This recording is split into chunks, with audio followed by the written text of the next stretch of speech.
Thank you. And so yeah, genuinely, I feel like I say this every month. I'm so excited, but I am so excited to hear from Maria tonight. Um, so she's going to be talking to us about brand archetypes, and I hope I said that right. And I think branding is like genuinely really fascinating. I love the fact that you get to kind of pick how you present your business.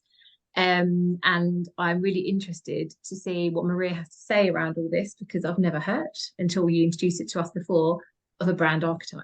So I've heard Maria talk before and she was very good. So I'm sure you're in for a treat. So I'm going to hand over to you, Maria. I'll make you. Do you need to be host? Have you got a slideshow, or do you just need to talk to us? I have a slide deck. Sorry, I just as you are handing over to me, I can see the door opening behind me. It's fine. Do not worry about that. Can I have some batteries? You would like some batteries? Right, there with me. That's the Xbox controller. You're fine. You're now host whenever you're ready. Right. Thank you. Storage.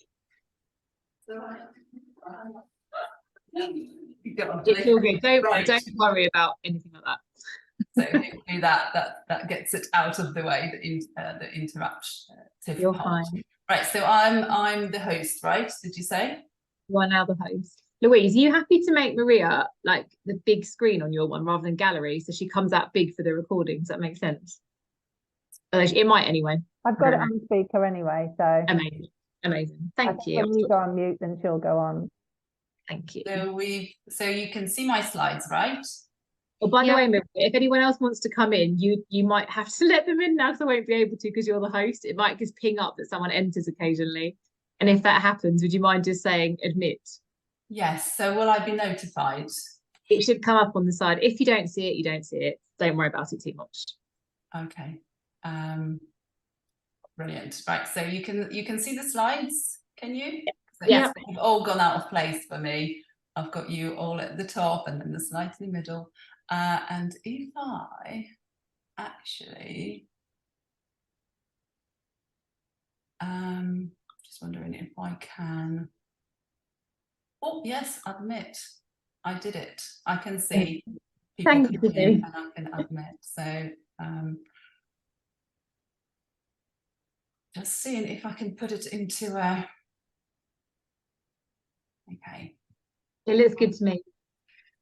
Yes, I can't see, but I can't see my notes. I've got it in that kind of setup, so I might have to do it in this way. If that works for everyone, maybe I'll do it like this, and so I can actually see my notes as well. Fantastic. Okay, just move the panel around. Okay, cool. And I can see the time as well. So I think I've got everything I need. So hello and thank you so much for having me. It's absolutely wonderful to be here with you today. For those of you who don't know me, so thank you, Linda, for the introduction. I don't know whether I'm connected with most of you on Instagram or not, but for those of you who don't know me, I'm Maria. I'm a money mindset and business strategy coach for women entrepreneurs. So I specialize in coaching women in my 7-step mindset and strategy framework, which takes away kind of the struggles of trial and error in business and gives you a little bit more certainty of a process to follow to build strong foundations in your business for kind of profit and long-term success, really. So on a personal level, I'm a wife and a mum of 4 and a really passionate supporter for women wanting to have the best of both worlds and fulfilling family life and also a sense of personal self-actualization. So that's really important to me. And this evening, I'm going to be talking to you, as Linda said, about brand archetypes. Just admit another person. Brand archetypes. A high priority topic really for any business, but especially important for us as solopreneurs and in the context of building your own personal brand. And I presume that, I'll just make sure that I can see all of you in one window. I'm not sure that's possible. So I'll be asking for show of hands and things like that, and it would be great if I can see all of you. Just need to make that screen a little bit bigger. So from what I know, I think the network is a mixture of kind of service providers and products. Is that right? Yeah, so you've got kind of a blend of that. So what I'll be talking about equally applies to products as it does to services. And it can be helpful for both, really. Right. I've got too many screens open now. So what I will be talking about here is personal branding, and we're all individual personal brands, right? And whether we're aware of it or whether we're consciously building our own brands or not, we all have it, because we are all showing up. We all have social media accounts. We all have a business that we run. We build a following. We all want to influence our clients' buying decisions and attract them to doing business with us, right? Attract inbound leads, make a certain impression. We all have a certain message to give, okay? And that all really is part of our branding. So today I want to give you a framework, a very specific framework. We'll talk about branding in general a little bit, but I really want to give you a specific framework of how you can make your branding easy for you and how you can show up more easily and have a bit more structure around that part. So it's a strategy to build a strong brand identity, and that will really connect you with your audience more effectively and ultimately lead into more clients, better quality clients, stronger positioning, being able to charge more for your services and create more impact and hopefully touch more people with the work that you're doing. So how does that sound to everyone? Fantastic. Okay. So what you will learn today is really about, we'll start talking briefly about branding and what personal branding is. Then I'll introduce you to the concept of archetypes and the role in branding, and I'll explain exactly how brand archetypes can help you build a profitable business. And then I'll share with you how you can discover your personal brand archetypes, which is really, really cool, and also how you can make sense of your archetypes and how can you start incorporating it into your personal branding straight away. And because we only have limited amount of time today, I will also let you know at the end how you can take this forward with me if building a strong branding foundations is something that you want to take forward. So before we dive in, I want to give you a little bit of background as to how I actually became a business coach and how branding with archetypes fits into what I do and the entire coaching framework. So, right, I've gone completely wrong with my slide, haven't I?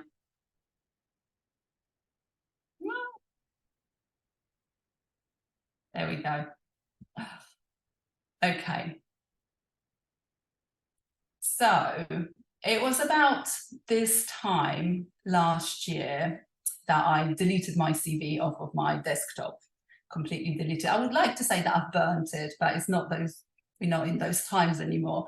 So I've deleted it off my desktop. I was sitting at my desk looking at a job profile that a colleague sent to me. It was a HR job profile, and I just thought to myself, there is no way that I'm going to work, that I'm going back to a 9-to-5 job. And this was a little while after I was made redundant from my corporate role, and when my maternity leave was coming to an end, when my son was about 1 year old at the time.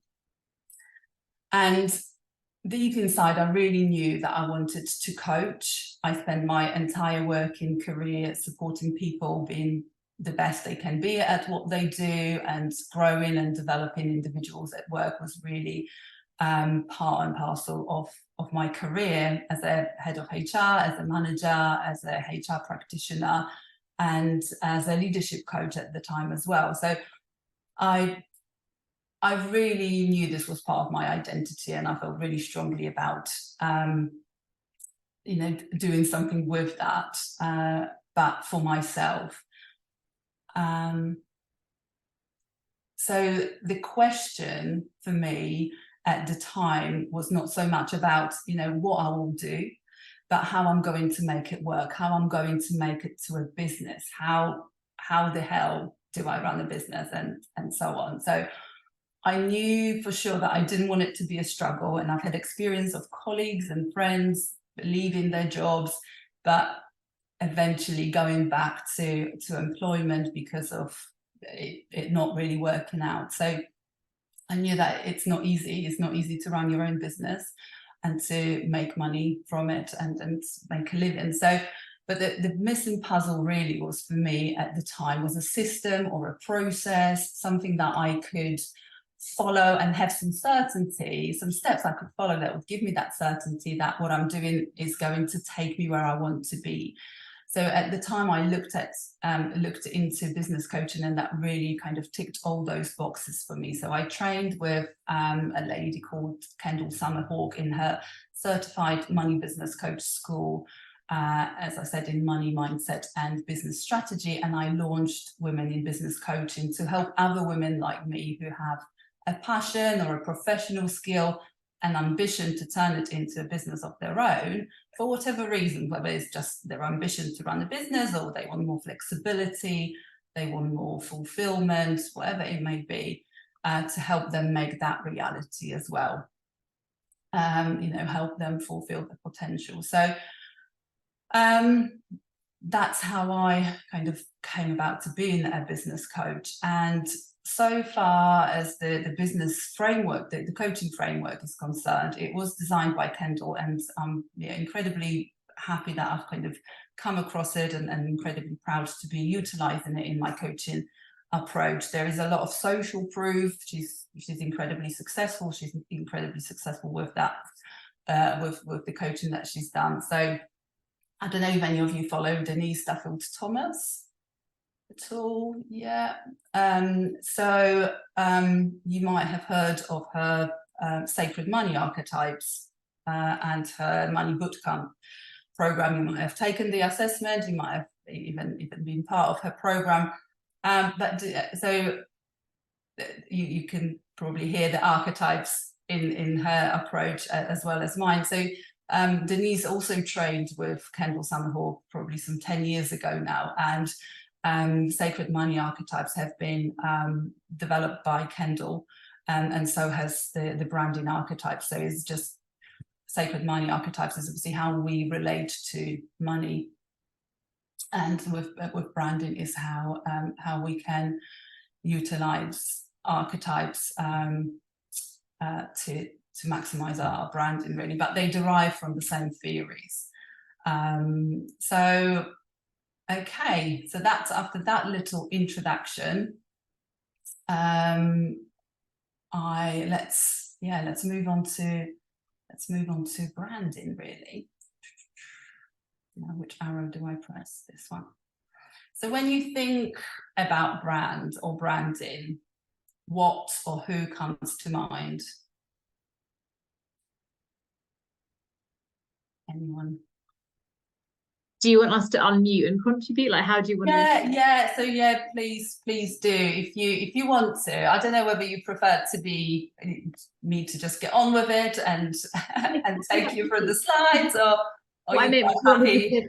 Put these in the chat or talk out loud is what I meant, because I could see Danny else has contributed. But do you want us to just write stuff in the chat? Oh, if I can see the chat. It'll be on the bottom, and if you click chat, it should then come up on the side of your screen. I mean, I can read it to you. I can see that now. Sorry, yeah. So Nike. Okay, so what is it about Nike that stands out? That was Danielle. And Gemma. I'm happy to say. I think, I don't know, it just comes straight to mind. I think it's such a strong but simple brand. You can recognize it by literally a tick. Yeah. And also the slogan, isn't it? Just do it. If anyone just said that in conversation, you would immediately think of Nike. Yeah. Then what does it represent to you? What do you think? Is there any certain emotions that it evokes? Is it something, what do you picture apart from the tick when you think about it? Fitness, running, winning, champions. Yeah, fantastic. Yeah. So Nike is a hero brand archetype, and it is about just that, winning, champions, just doing it, getting on with it, pushing limits. So that's great. And in terms of brands, what a brand is, how you define a brand, what would you say? I think colours comes to mind for me, is that kind of the link with certain colours and brands, and you're like, you see a colour or a kind of, that sort of thing, you go, oh, that's the same colour as they use or whatever, and that link to, like you were saying, how that makes you feel as well, of certain colours. And obviously if you're doing something that's more sensitive and counselling type, you don't want like a bright colour. So yeah, that's one of the things that would come to mind for me, is if somebody said, what's your brand, is what colours that you're using as well. Yeah, so it can be the visual representation, and the visual representation is really what, it's quite how we picture a brand, what comes to mind when we think about it. Yeah, okay. So I think you've touched on some really important elements, like the emotional side of it, what it represents, what's important about it, like the winning for Nike, the fitness, and as well as the visual element of it, because branding really is a combination of different aspects, and often you ask different people you ask 10 different people what branding is, and you'll probably get 11 or 12 different answers. It's a very subjective thing, because it's not something that is tangible as such, and because we all experience brands differently. But in the very essence, when you think about branding, it is clearly more than just a logo. I think it used to be a logo of Coca-Cola and things like that we would associate with branding, but I think now we know that it's the whole emotional experience of that particular brand and how it makes us feel, and whether it's a product or service or a person.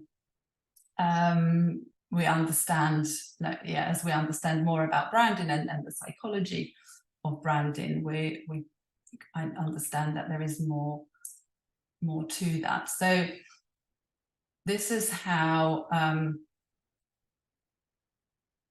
and when I asked a question yesterday, actually on LinkedIn, about what branding means to people, there was a mixture of responses around, values, about what you stand for.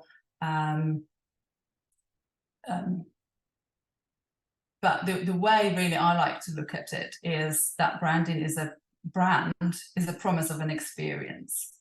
And that's a definition that you will see out there in the world. And it's a promise of an experience that the brand offers. So you build up certain perceptions and you build up certain expectations, and of what you think that experience is going to be. And also they build up the promise. And it's really about also the meaning that the people attach to that, what's important to them about that experience and how it makes them feel.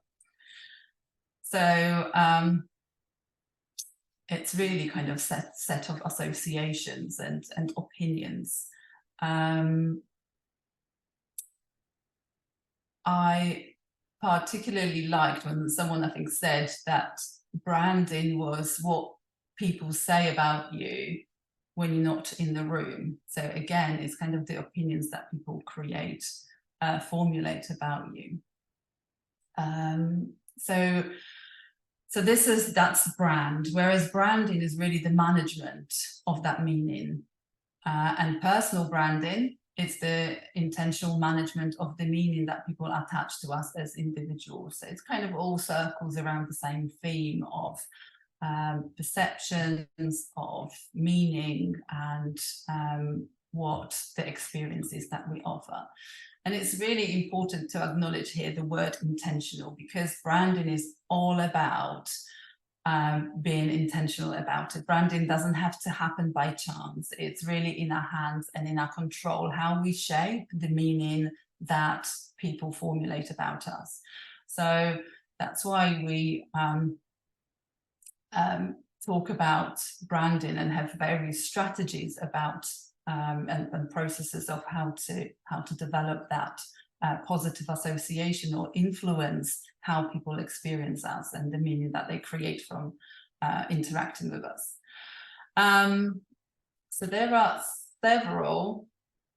This is where you get to see the working mum image and my little girl in the office. I think we can all relate to that as well. So when we so as I said, we can really influence how people interact with us and the perceptions that they formulate around us. And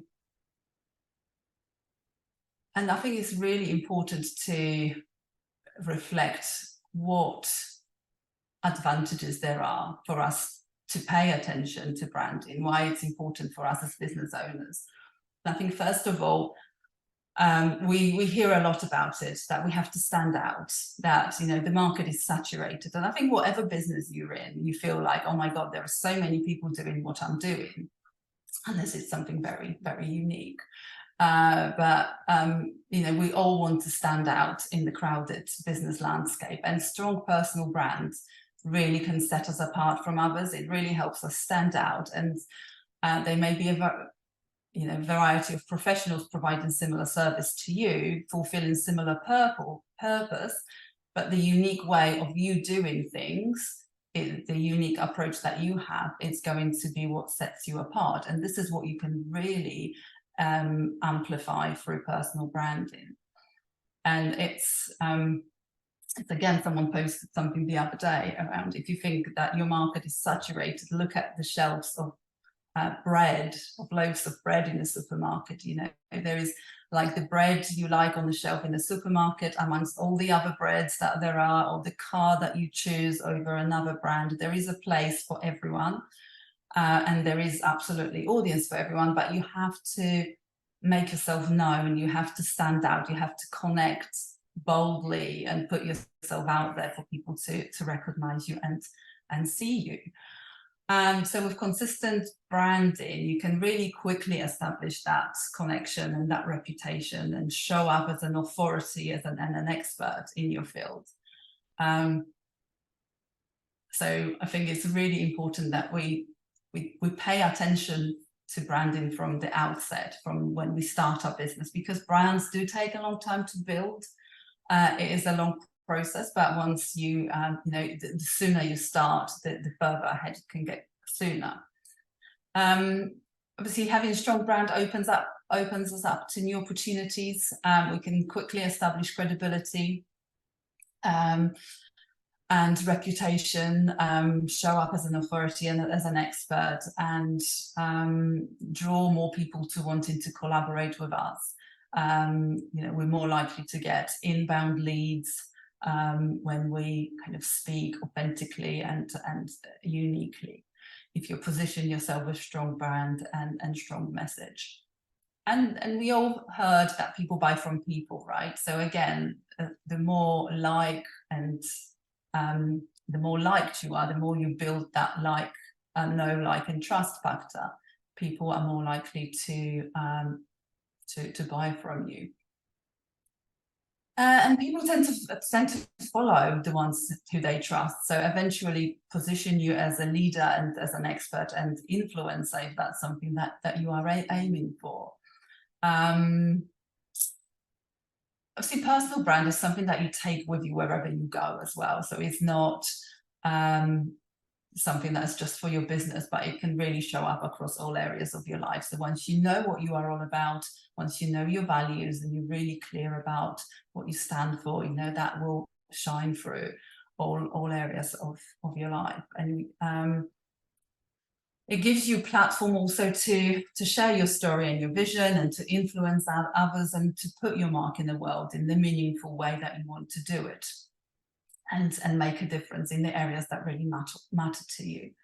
And finally, it is long lasting. Once you have invested time and money to really kind of curate your brand, it will have a lasting effect. I know I said kind of it takes long for brands to establish themselves, but actually, saying that, you know, in today's virtual world, it's probably quicker than ever and more accessible than ever for anyone to create their own brand. So does that all make sense so far? Is that all good? Yeah.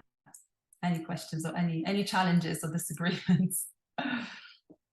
Oh, fabulous. Okay, so that brings me on to you know, how can we make the most of those opportunities that having a brand carries with it? So, you know, drawing in clients and, you know, positioning yourself as an expert, being sought after, and kind of, you know, clients seeking you out rather than you chasing them. What I would like to do is just delve into a little bit of the psychology here and get a little bit more technical as I explain this, just to kind of show how this works from kind of the behavioral aspect. With brands being all about the meaning that people attach to us, we need to really understand as humans how we create meaning, right?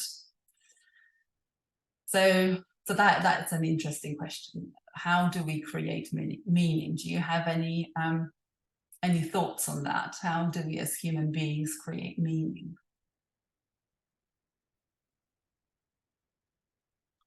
I think what you were saying earlier, Maria, for me, is that authenticity of being able to know that you are being true to yourself and putting across, like, you can tell when somebody is just trying to sell you a story or, you know, be something that they're not. So that kind of authenticity, I think, is a big one.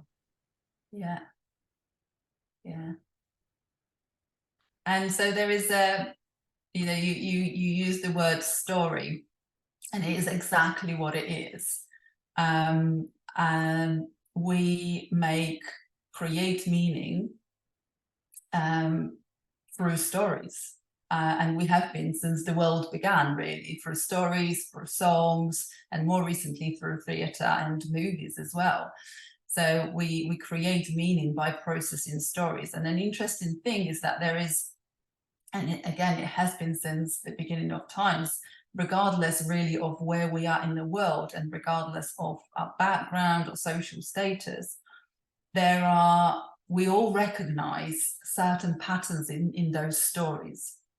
And there is a certain way that we tend to interpret stories based on the emotions that they evoke in us.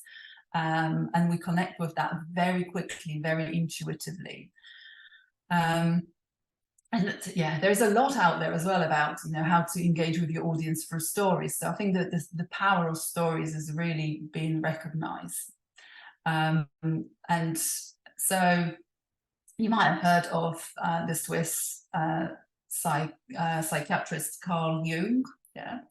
So he studied human behavior and came up with this theory of the collective unconscious, which is what we all have in common as human beings, is the way we interpret the world around us, regardless of where we are in the world.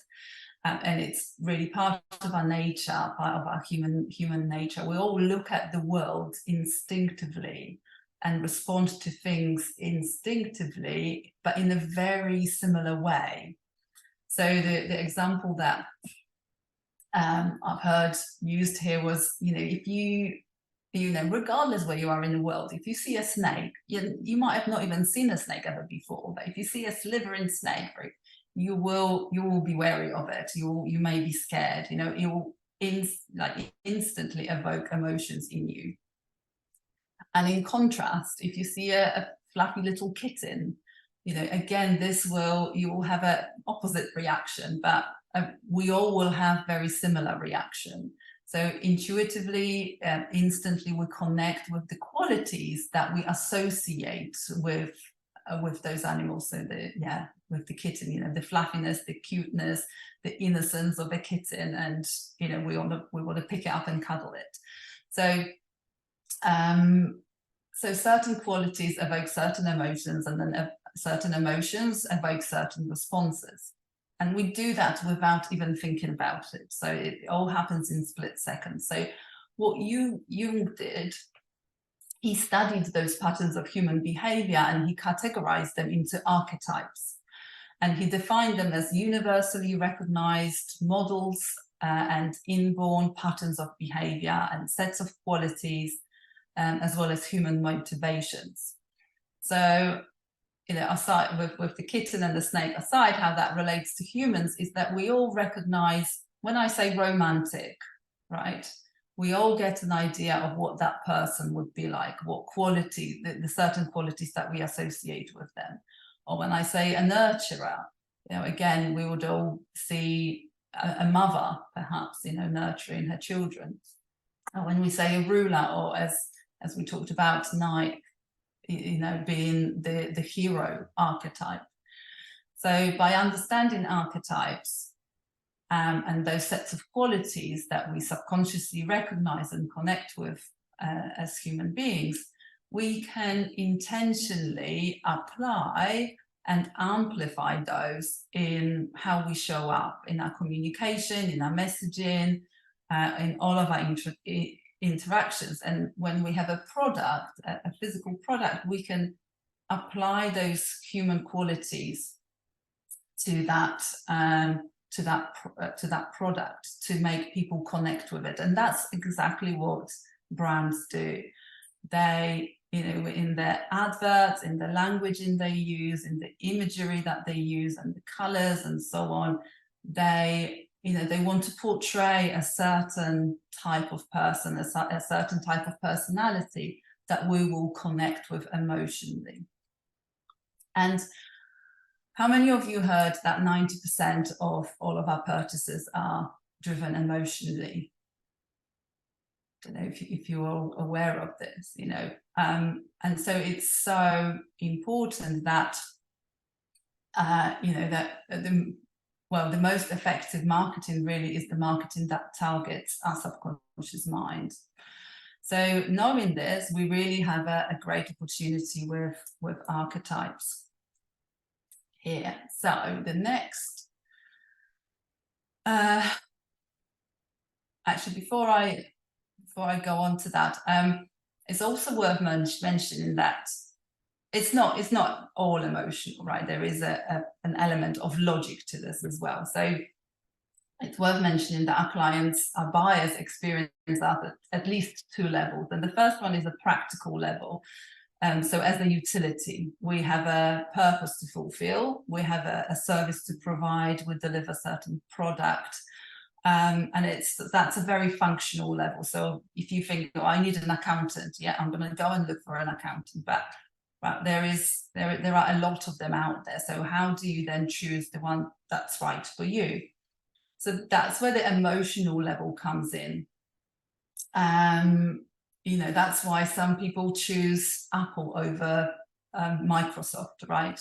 That's, the reason why I drive Alfa Romeo and my husband drives, no, the other way around. That's why I drive a Volvo and my husband drives Alfa Romeo.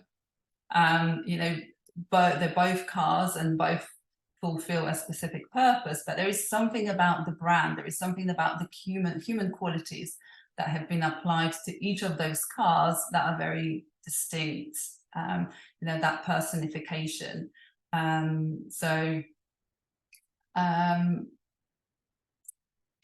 for example, following that thread, my identity when I'm driving a car is I'm a mum, I've got kids to take around, and I want to make sure that my family is safe, that they are protected. And so this is very much what Volvo has been about since the beginning of the brand.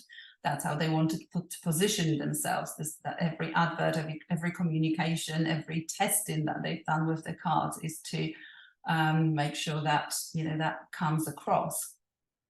And whereas for my husband, and he's all about the car and the detail, and he's in a relationship with that car, with that brand, is all the qualities. Alfa Romeo is a romantic, and the cars are all about the detail and the temperament and all of that sort of stuff. So you can so bringing that back to us, you can be to your clients, you can be a utility, and you can be an emotion to your clients. So something that really lives in their hearts and minds. So following Jung's work around archetypes and him identifying and studying those human behaviors, in around 2001, Margaret Mark and Carol Pearson mapped out the archetypes onto customer motivations. And they argued that to make the most of the opportunities of branding, we need to really understand the archetypes, and we need to understand the patterns of behavior and motivations of our clients, and shape our brand perception to influence that. So this is where really our opportunity lays with archetypes.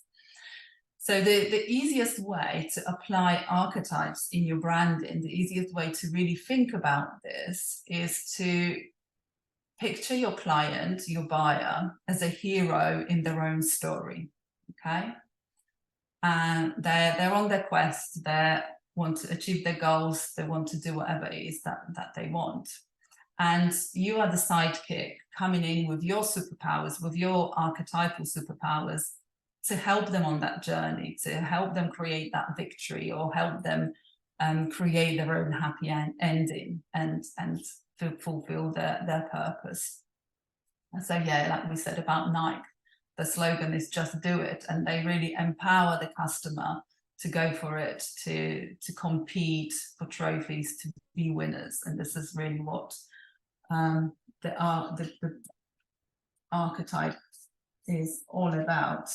And to triumph over adversity as well, taking courageous action. So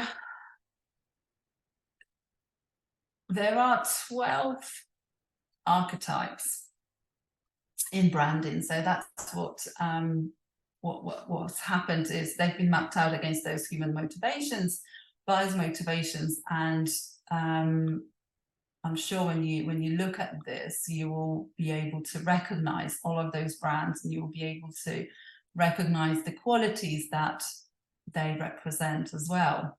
So we've got 4 quadrants. We've got love, change, discovery, and power, and some and those archetypes, which are romantic, nurturer, innocent, maverick, alchemist, jester, ruler, humanitarian, hero, explorer, artist, and sage.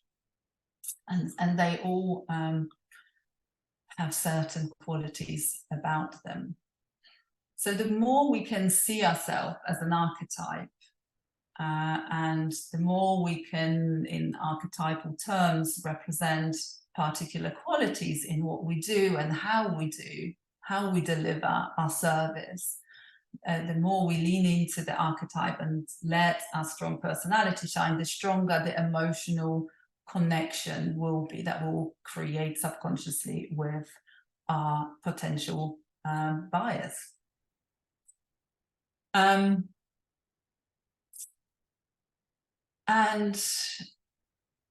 this is not really, and it's what you were saying, Louise, about the kind of authenticity there. It's not really in a way to manipulate people or to make them do something they don't want to do. Now we know about the archetypes, we can, you know, manipulate people's decisions and choices. This is really about amplifying the qualities that are core to us anyway.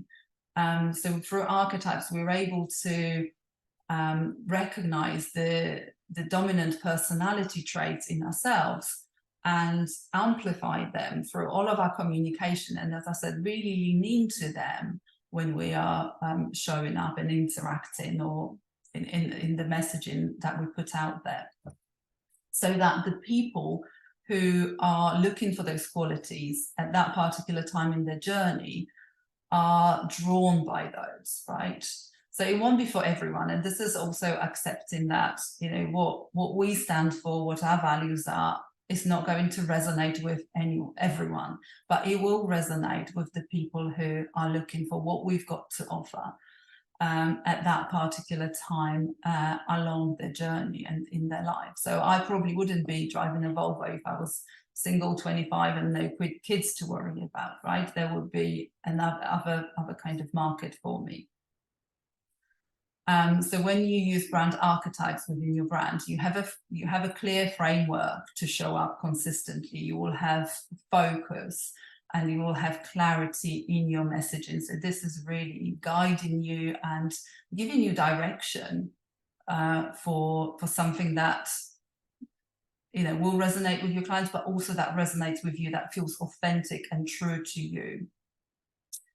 I find that it really anchors you and provides real alignment and gives you something to always go back to, and almost a filter to look through when you're designing your social media posts, when you're doing your talks. And with archetypes, I feel like what you let go of is equally powerful to what you decide to take forward, because you don't have to try and be everything to everyone. You recognize your own strengths, your own qualities, and focus on those rather than you know, trying to please everyone. It's where what comes to mind. My archetypes are hero and influencer, and you know, when someone tells me that I need to lighten up and have a sense of humor, I can tell them to shut up, because I know that this is really not me. I don't have to try and be that. I have other strengths that I can offer to people. But you know, if you ask me to try and crack a joke out, it would just be so awkward and uncomfortable. You know, I'm not a jester, but there will be people who absolutely, you know, are. And this is what's going to be their competitive advantage. This is how they're going to build their branding and showing up with that. I know someone on LinkedIn as well whose archetype is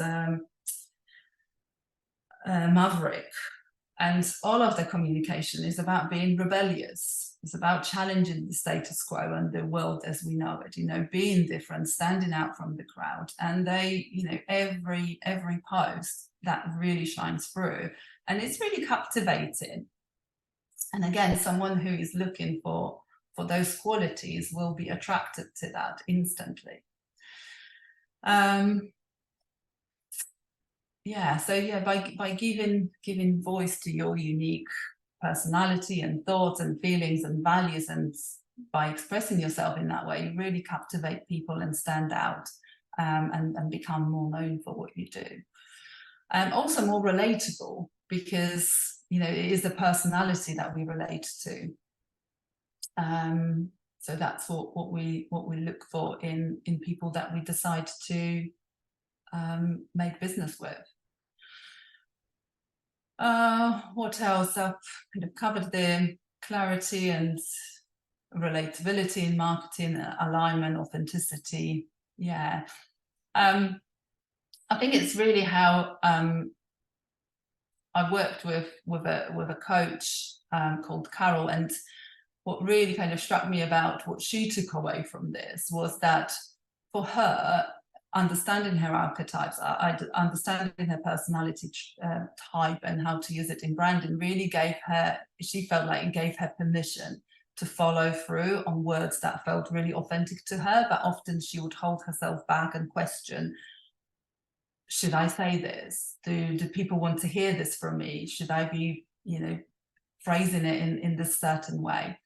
And with this framework, she really felt authentic and like she didn't have to try to be all things to everyone. And my favorite one was someone called Zoe, who really, how she described it is that it helped her build confidence from the inside, absolutely, but it also took pressure of her trying to second guess, get into her client's head and second guess what it is that they want from her. But rather than that, she was able to focus on what she is all about, what she stands for, and what it is that she wants to take to the world. And then, let people who hear that and connect with that come and, decide to work with her, rather than, always trying to be, to be second guessing what your client avatar is and what it is that they want, what you need to be offering.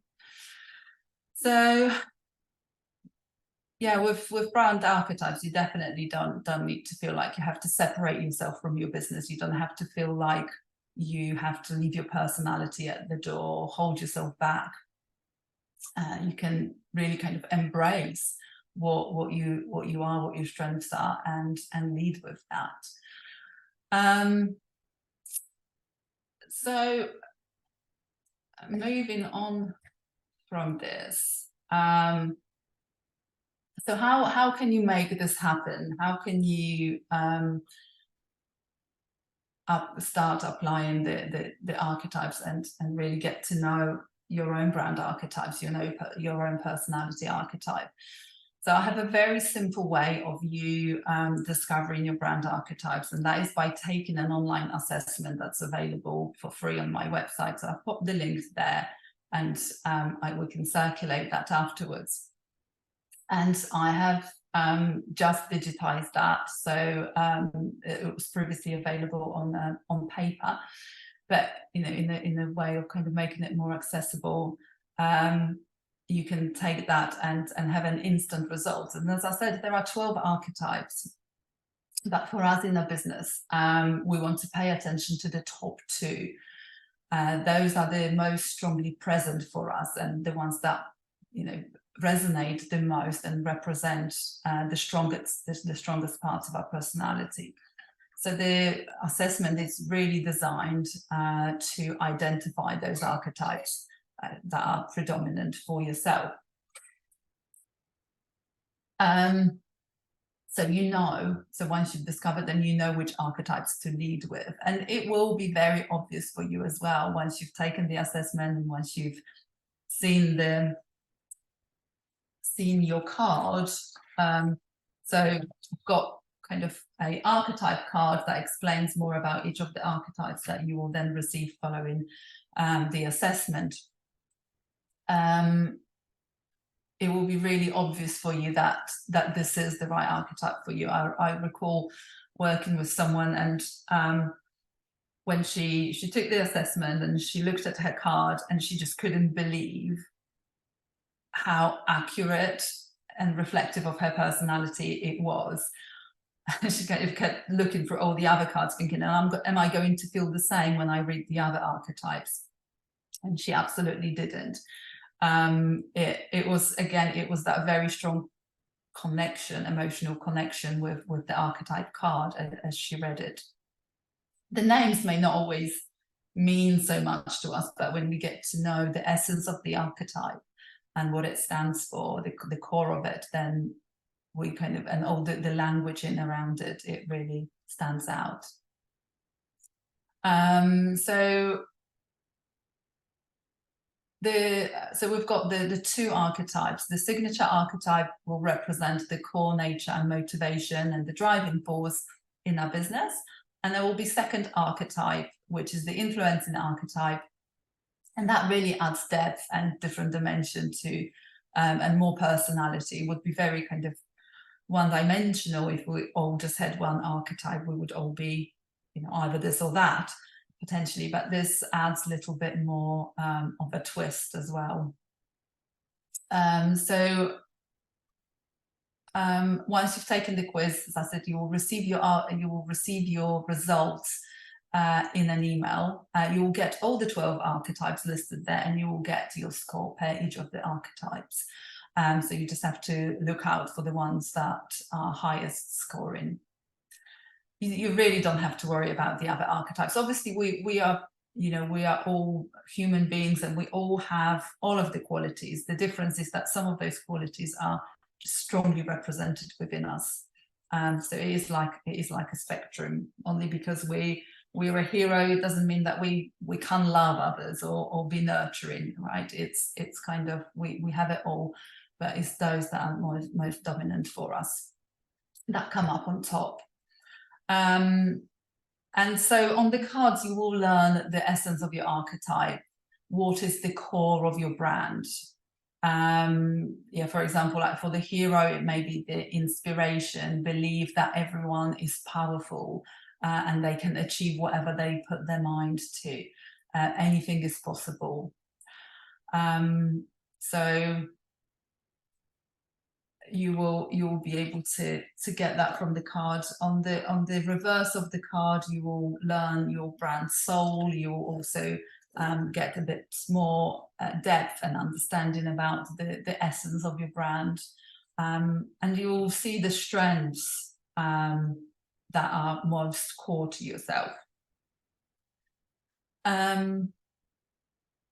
There is also a section around challenges, and I think that's really important as well, because as much as we've got our strengths, we can also go to our extremes as well, which doesn't serve us and doesn't serve our clients. So by being aware of our kind of shadows and of those challenges that the archetypes present with themselves, we can make sure that we keep those in check, and yeah, that they don't show up unexpectedly as sabotage or a block or something that we don't really want to see. There is a section about your clients as well, so you will be able to see the specific kind of so when you amplify, when you really kind of lean into your characteristics in your messaging, it will draw clients who are attracted to that. So for example, for the hero, it will be everyone wants to feel like a winner, and the hero brand is ideal for helping your clients break through limits and champion them to achieve more than they previously thought was possible. So again, it gives you certain kind of spin on what you can then include also in your messaging. And it has a lot of words, it has a lot of language there. I think that's probably it. So yeah, so this is making sense of your archetype cards, all the sections that are within it. And really that kind of takes me on to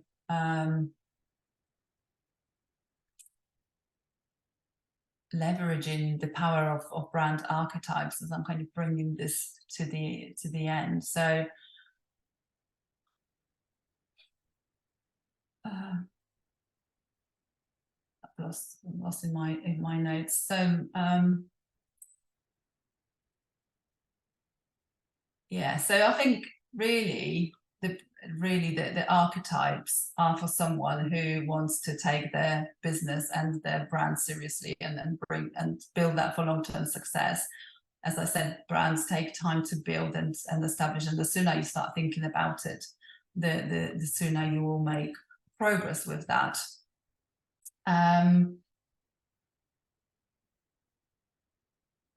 You can really show up, build your authority. Feel like I've kind of covered most of that really. Powerfully expressing yourself and for lasting impact. So these are all really the benefits of archetypes that I have already mentioned.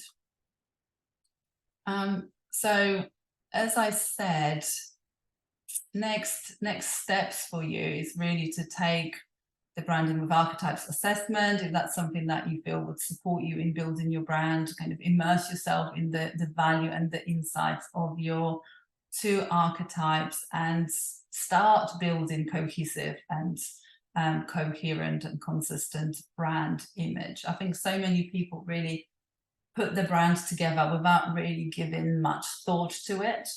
But I feel when you have a process that helps you learn and discover more about yourself first, in the first instance, and then translate that into something more intentional and something really authentic and aligned, then you can really create something meaningful and impactful. I do offer 1-day branding intensive workshops where we get to apply your archetype into your particular circumstances, into your particular business, and we get to design the soul of your brand, a really 1-page guide and your filter for always making sure that whatever you do, you are clear on your brand promise, that you're clear on your unique brilliance, that you're clear what you stand for, that you know what you tolerate or won't tolerate in your clients, that you have all of your touch points, and that you can really, start showing up with intention around that. So if that's of interest, then you will be able to get in touch with me and find out more. But for the time being, I think that's probably that's it. So I'm open to any questions you may have. I feel like I went on and on and on, which I did. I need to stop sharing my screen somehow now. I am still sharing my screen, right? You are at the moment, yeah. At the bottom of the screen, it's a little green arrow which says share screen. You just click it off and it should say stop sharing right at the bottom of your screen. I've got advanced sharing options, multiple participants. I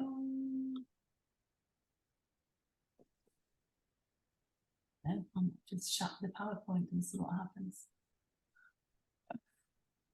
Yeah, yep. But yes, whilst I'm doing that, if any questions, let me know. Has anyone got any questions?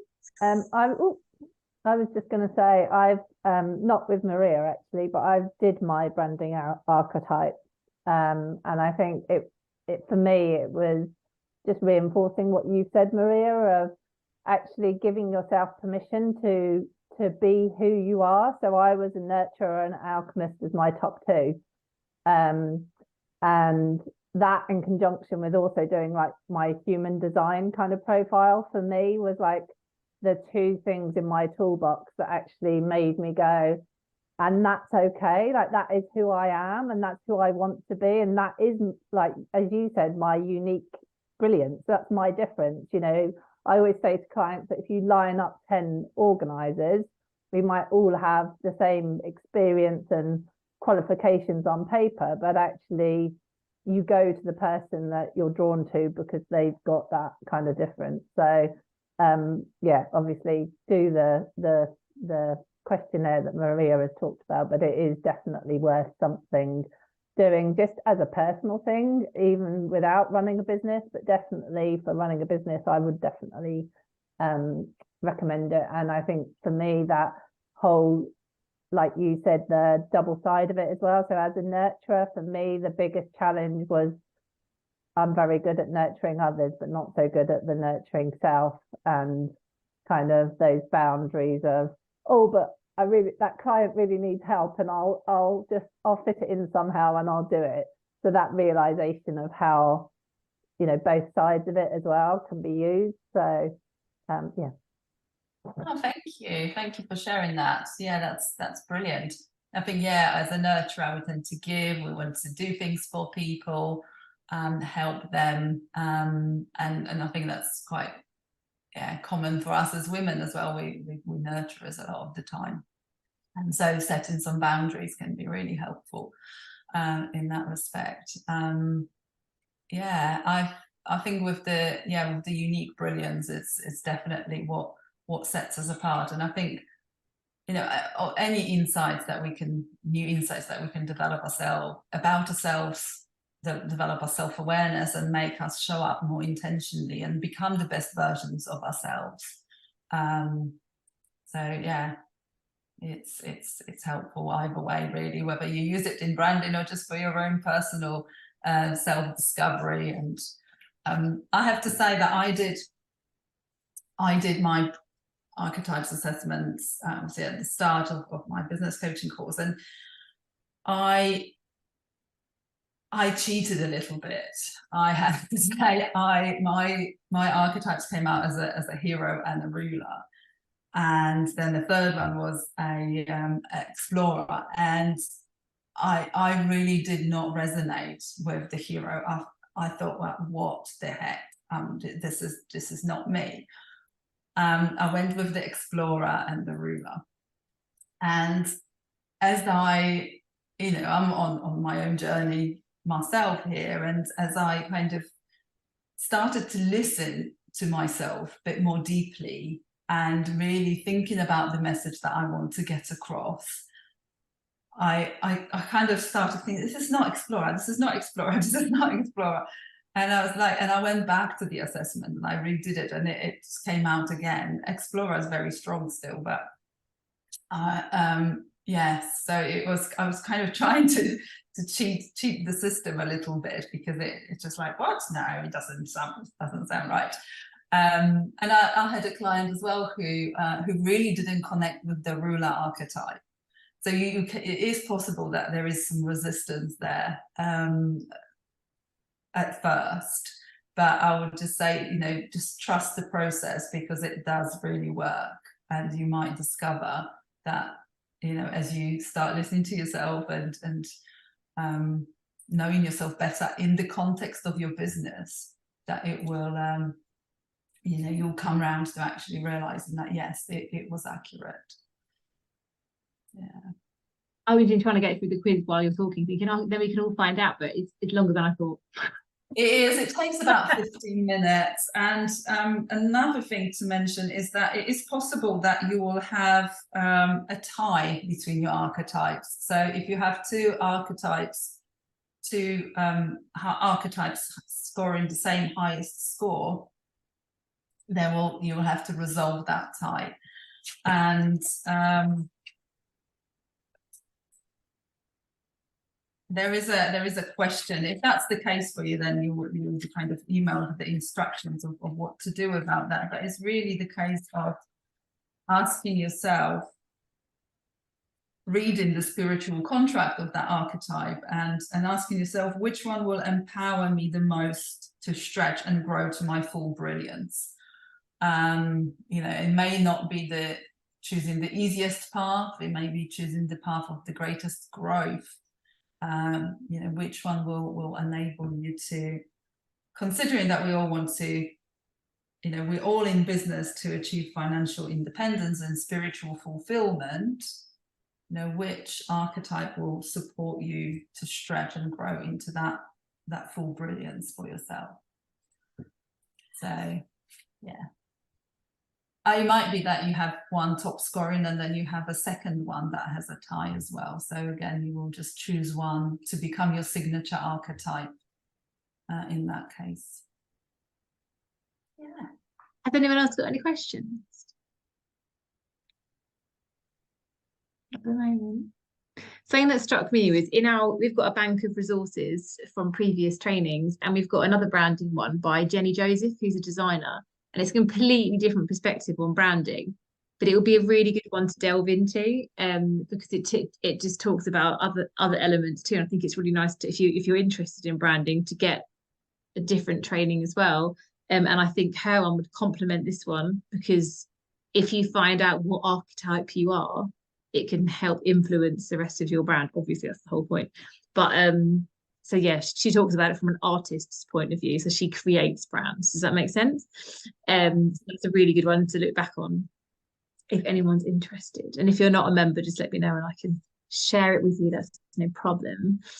Thank you, Maria. I think there are so many approaches to branding, and I think that's why it's quite, because you know, I did my brand photography and I did my brand clarity book, and you know, you do your branding, you do your logos, and you know, everyone kind of tries to get you to think about your branding process, but I feel that yeah, this is really in depth because it is based on that assessment. And I think I also looked online on other branding with archetypes assessments that are available out there on the internet, and a lot of them ask you, you know, so what are your values, what are your strengths? And I think it's difficult to think of those things just from your logical brain, you know, whereas this, I've got the first one through. It might be me, but I don't know if it's worked. Has it worked? Yeah, something has come through. Yeah, so I think it is hard to think of to know those things off the top of your head. I almost think that if you know those things off the top of your head, then you've nailed it.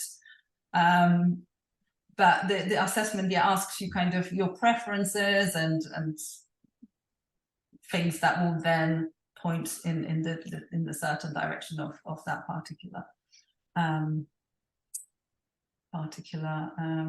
archetype. So Louise, can I ask where you did your branding with archetypes assessment? Who was that with?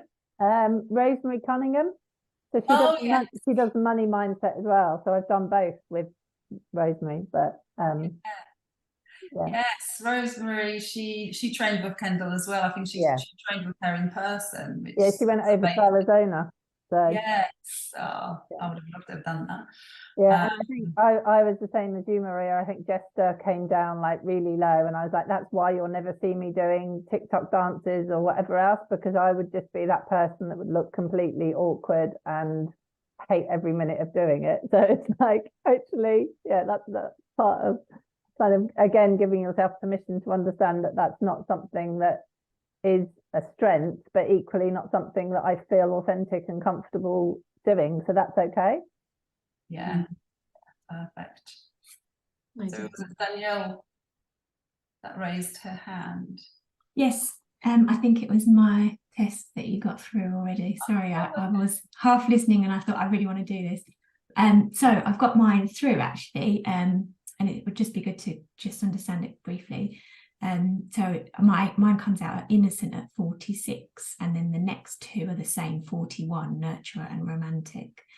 So I guess with those two second ones being the same, you kind of just those three you would take. Yeah, so you would look at the two, you would look at what they're all about, and you would ask yourself that question, you know, which one you want to choose to take forward with you as your signature archetype. So your innocent is very clear there, and that's innocent is such a lovely archetype. They all love it. But I can probably actually relate to that, knowing that and seeing you on social media, being like, yeah, actually, I can see that. I'm surprised Jester isn't higher for me, to be honest. Where is Jester? 35. Oh, okay. Yeah. I don't think mine's worked. I think I must have done something wrong.